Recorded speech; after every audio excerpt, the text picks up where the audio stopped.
आपकी नौकरी, आपका बैंक बैलेंस, आपका मोबाइल स्क्रीन पर स्क्रॉल करता हुआ हर फैसला। आप सोचते हैं यह आपकी मर्जी है, आपकी मेहनत, आपकी सोच, आपकी आजादी। पर यही सोच इतिहास का सबसे बड़ा और सबसे खूबसूरत भ्रम है, क्योंकि सच ये है कि आप अकेले निर्णय नहीं लेते। आप एक सिस्टम के अंदर जी रहे हैं, एक ऐसा सिस्टम जो आपको दिखता नहीं पर हर जगह मौजूद है। एक शैडो पावर जो सरकारों से ऊपर, कानूनों से परे और भीड़ की नजरों से दूर काम करती है। इल्यूमिनाटी, एक नाम जिसे साजिश कहकर हंस दिया जाता है, पर सवाल यह नहीं कि वह मौजूद है या नहीं। सवाल यह है कि अगर वह मौजूद हुई तो क्या। कहानी बताती है कि ताकत के लिए एक सौदा किया गया, एक ऐसा सौदा जिसमें ज्ञान के बदले नियंत्रण मिला और नियंत्रण के बदले इंसान ने अपनी आत्मा गिरवी रख दी। आज उस सौदे की परतें एक एक कर खुलेंगी। आप जानेंगे कि यह खेल सिर्फ इतिहास की किताबों में नहीं खेला गया। जब भी इल्यूमिनाटी शब्द सामने आता है, ज्यादातर लोग उसे एक एंटरटेनमेंट आइडिया की तरह लेते हैं। म्यूजिक वीडियो, हॉलीवुड फिल्में, सेलिब्रिटी हैंड साइन और रेड कारपेट पर दिखती हुई आंखें, सब कुछ इतना ओवर द टॉप और ड्रामेटिक कि दिमाग खुद ही कह देता है ये तो फिक्शन है। लेकिन यही सबसे खतरनाक बिंदु है।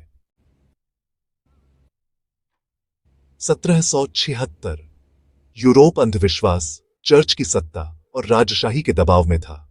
इसी समय एक लॉ प्रोफेसर एडम वीसहॉफ्ट ने एक सवाल पूछा, अगर इंसान को गाइड किया जाए तो क्या वह बेहतर समाज बना सकता है। सुनने में यह सवाल सही लगता है, पर समस्या सवाल में नहीं थी, समस्या जवाब में थी। वीसहॉफ्ट का मानना था कि समाज को बराबरी नहीं, हायरार्की चाहिए। कुछ एनलाइटेंड लोग ऊपर होंगे, बाकी सब नीचे। और अगर इस सिस्टम को बनाने के लिए झूठ, चाल या मैनिपुलेशन करना पड़े तो वह जायज है। यहीं से एक आदर्शवादी सोच, एक नियंत्रणवादी दर्शन बन गई। इल्यूमिनाटी खुले में काम नहीं कर सकता था, तो उन्होंने भाषा बदली, शब्दों से तस्वीरों में। प्रतीक, एक पिरामिड जिसकी छोटी अधूरी है, ऊपर एक आंख। ज्यादातर लोग कहते हैं यह भगवान की निगरानी है, लेकिन जिम मार्स कहते हैं यह निगरानी नहीं, ऑनरशिप है। पिरामिड का मतलब है हर इंसान की एक तय जगह, और आंख का मतलब है ऊपर बैठा हुआ कंट्रोल। ये सिंबल सिर्फ दीवारों पर नहीं है, ये नोटों पर है, संस्थानों में है, और सबसे खतरनाक हमारे अवचेतन में है, क्योंकि बार बार दिखने वाली चीजें सवाल बनना बंद कर देती हैं। इल्यूमिनाटी ने खुद को बड़ा नहीं किया, उन्होंने बड़े सिस्टम्स में घुसपैठ की। सबसे बड़ा टारगेट फ्रीमेसनरी। अगर सत्ता दिखाई नहीं देती तो सवाल यह नहीं कि वह है या नहीं, सवाल यह है वह किसे जवाबदेह है। आज की दुनिया में राजा नहीं है, पर कंट्रोल खत्म नहीं हुआ, वह बस शेप बदल चुका है।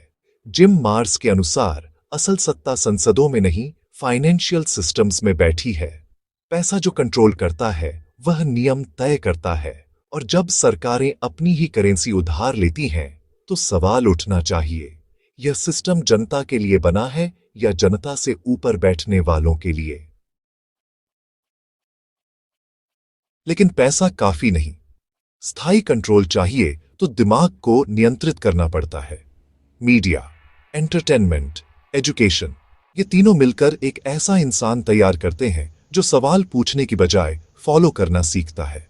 हमें बताया जाता है खुशी क्या है, सफलता कैसी दिखती है, सच किसे मानना है। धीरे धीरे हम सोचते नहीं, हम रिएक्ट करते हैं। इल्यूमिनाटी का सबसे असरदार हथियार अराजकता। पहले संकट, फिर डर, फिर समाधान।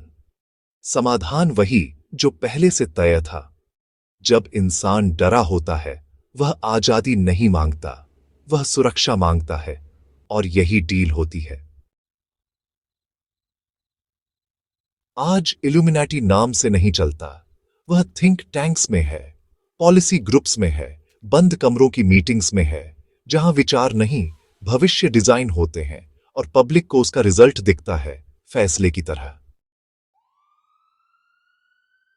जिम मार्स किसी क्रांति की बात नहीं करते, वह कहते हैं सबसे बड़ा रेसिस्टेंस जागरूकता है।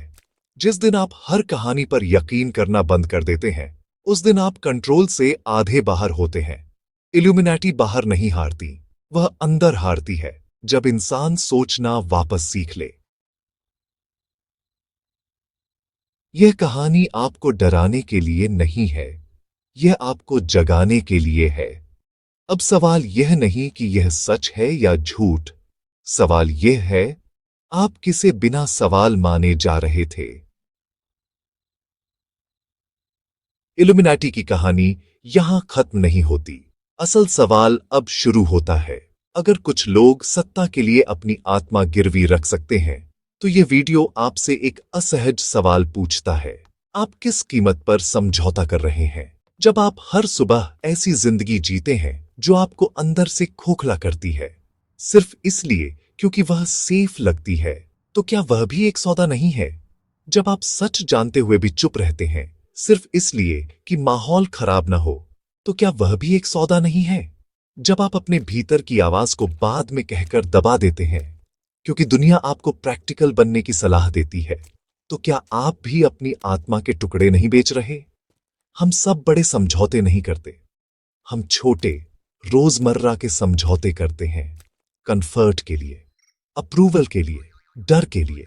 एक लेखक जो वही लिखता है जो बिके, ना कि वह जो सच लगे।